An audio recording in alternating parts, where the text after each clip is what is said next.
Hey guys, in this video we're going to take an in-depth look at this scope, Athlon's Helos BTR Gen 2 6-24 by 56. Hey guys, Gavin here from ultimatereloader.com. In the last year we've done quite a bit of cool stuff with Athlon Optics, including some great exposure at the Rockchuck Olympics. Each of the competitors used a Stag AR-15 with the Helos BTR Gen 2 6-24 by 56.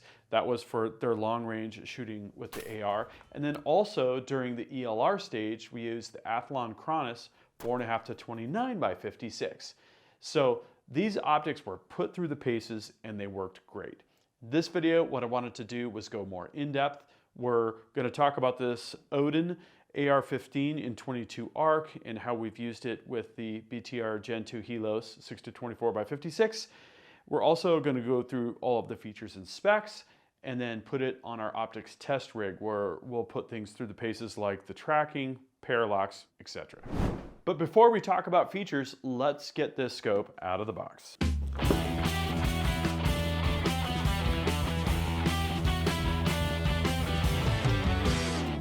So here it is, packed very nicely with protective foam and in a plastic bag.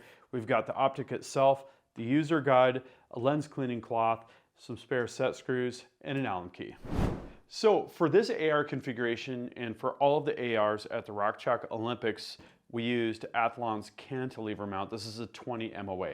I've had really good luck with Athlon's tactical rings and their cantilevers, and it just gives you great positional freedom on an AR where sometimes you're going to be tempted to go forward onto the handguard, which isn't the worst thing in the world, but also if you could just get the entire Picatinny mount onto the upper receiver's Picatinny feature, that's just going to be a lot more stable and a lot more reliable.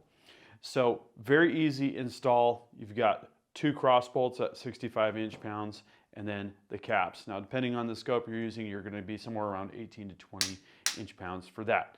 I always go off the bottom of the scope body with a machinist parallel and a level just to make sure that the scope body is plumb and level with the actual firearm in question. So that's the particular mounting situation, and to go over some of the features, so this is a 34mm tube, illuminated first focal plane reticle. I'll talk about this reticle specifics for both mil and MOA in just a moment. The side parallax is from 10 yards to infinity, so that's nice and close. Good if you're going to use that for close range hunting. Locking turrets, which are pushed down to lock and then pulled up to click. Kind of a nice feature so that you can really quickly make a dial if you need to, but with them pressed in, you know you're not going to inadvertently dial. Another good feature for any kind of field shooting and or hunting.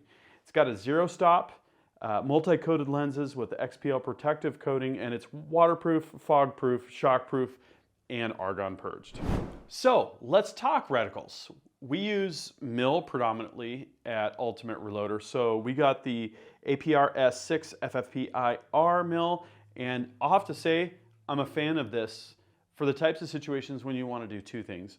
You want to have holdover marks for both windage and elevation that are very clear and not cluttered, right? 1/5 mil increments for the mil reticle and a Christmas tree, but nothing too visually complicated.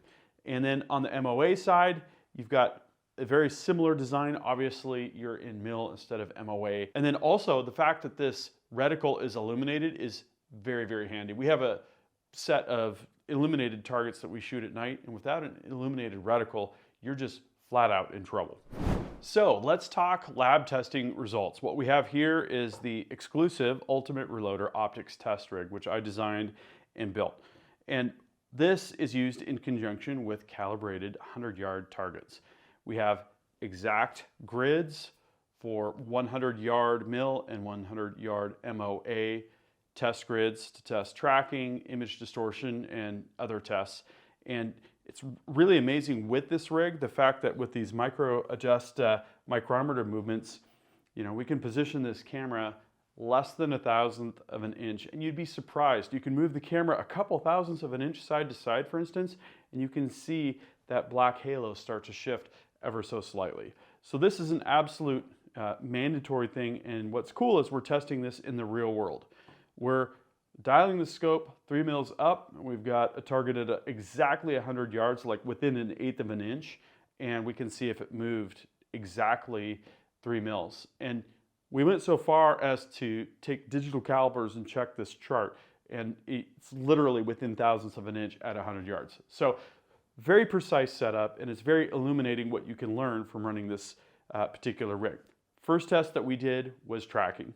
And what we do is we get a good 0 in the middle on the test target, and we dial up 3 mils, down 3 mils, left 3 mils, and right 3 mils. And as you can see here, this tracking test was really, really good. Like, this is pretty much dead on, which is exactly what you want in a quality optic. Second test, parallax. We were very careful to dial the parallax exactly to 100.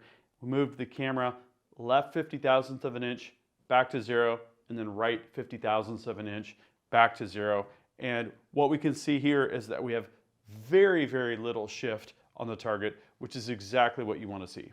The other really interesting thing that we get for free with this rig is a reticle alignment test. So here's what I did. I took a machinist level at the target, made sure the target was hanging exactly level. I mean exact. Then we took that same machinist level and leveled the camera. We made sure that the camera was exactly level with the target. Finally, we take a machinist parallel out the side, kind of like I indicated earlier how I like to level a scope, with the machinist level, and made sure that the body of the scope was exactly aligned with the camera, which is exactly aligned with the target. And guess what we saw? This is a purposefully, I think it was 1 click down and 1 click to the right in terms of POI, right? It shifts the opposite direction so that you can see how the reticle lines up with the test target, and it is exactly aligned. This is a perfect reticle alignment outcome. We also get image distortion for free. This is a frame from the video collected, the camera looking through the scope, and what we do is we draw a rectangle and just look for any sort of barrel distortion or pincushion effects. And as you can see here, we've got nice parallel gaps all the way around, which means the image is not distorted at all. So shooting with the Helos, love it. I've shot the ARs in preparation for the Rock Chalk Olympics. Yes, we did get to shoot the stages, not in the competition, but with Seth Gardner from DM Targets. And really like the way that the scope works for that kind of positional shooting. We had that on an AR, but I think this would also be really, really great for a bolt gun. And then with this Odin Works AR-15, the 22 ARC, my most recent shooting was at the bench. And what I liked about the scope for that kind of bench shooting is the center dot. This isolated center dot makes it really easy to center that dot up on the target very precisely. And when I'm shooting for groups off the bench, that's exactly what I'm looking for in a scope. All right, so I'm going to cover some pros and cons here, kind of what we liked and what we didn't like. So what we liked: price, very solid, especially with the features in mind. Reticle design, very, very good, very clean, Christmas tree, versatility, isolated center dot, illumination, right? Not much more I could ask for. The smooth mag ring, always love it when I can actually adjust the magnification without a struggle. Sometimes it'll actually cant your rifle on the bipod if you've got one that's too stiff. Tracking mechanics are very confidence inspiring, love that. And then also the mount and fit on the AR-15, that's partly the optic and then partly this cantilever mount. Just absolute perfection. Everything is exactly where it needs to be, love it.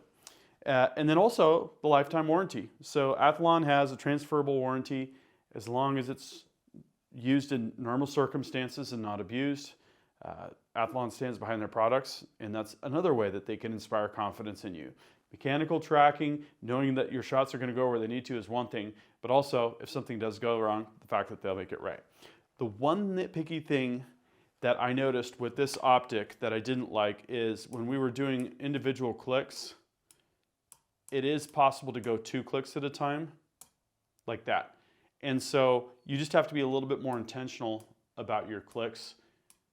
They're pretty aggressive, you know, so it takes a bit of force. And I suppose that could be seen as a pro as well.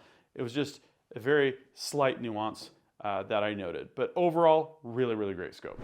So, in conclusion, Helo 6-24x56 FFP mil in this case. Great bang for the buck, confidence inspiring, illuminated reticle is a plus, and great magnification range. 6-24 is what I would consider to be a very, very versatile go-to pick for long-range shooting. Sometimes I like greater magnification, maybe if I'm shooting super precise groups at 100 yards or if I'm going to be going a little bit further, but 6-24 is versatile and pretty much checks all the boxes in terms of different shooting situations and versatility. That parallax down to 10 yards is very handy. That's 30 feet, so that means that you're going to be able to focus on targets that are, really close. And these have been very, very sturdy optics. 0 failures or problems at the Rock Track Olympics. All of the competitors went home with this optic and their Stag AR. No one has had an issue. And again, when we used it on this Odin AR-15, it's worked great as well.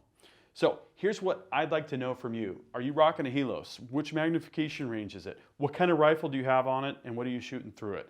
Drop a comment and we'll start that discussion. Make sure you subscribe to the notifications because you're going to want to check out all of the additional Athlon content that we've got coming up. We've got some cool lever stuff, some cool rimfire stuff coming up, lots of great things. Again, make sure you subscribe, click on that bell. That concludes this video, and that means it's time to wrap it up. I hope you enjoyed this video. Don't forget to like and subscribe. Also, we're on Facebook, YouTube, Rumble, where we've got unrestricted content, and Instagram. Make sure to follow us on all those channels. Ultimate Reloader also has a commercial solutions division serving law enforcement, the military, and the gun industry. We have some unique capabilities, including a comprehensive suite of recoil testing and evaluation capabilities, trigger profiling, and more. If you're interested in custom rifles like what we build here on the channel or gunsmithing services, you're going to want to go to rifles.ultimatereloader.com and get on the wait list. If you want to learn lucrative gunsmithing like what I show here on the channel, including building custom rifles and Cerakote plus a whole bunch more, you're going to want to check out the Colorado School of Trades, schooloftrades.edu. Thanks again for watching.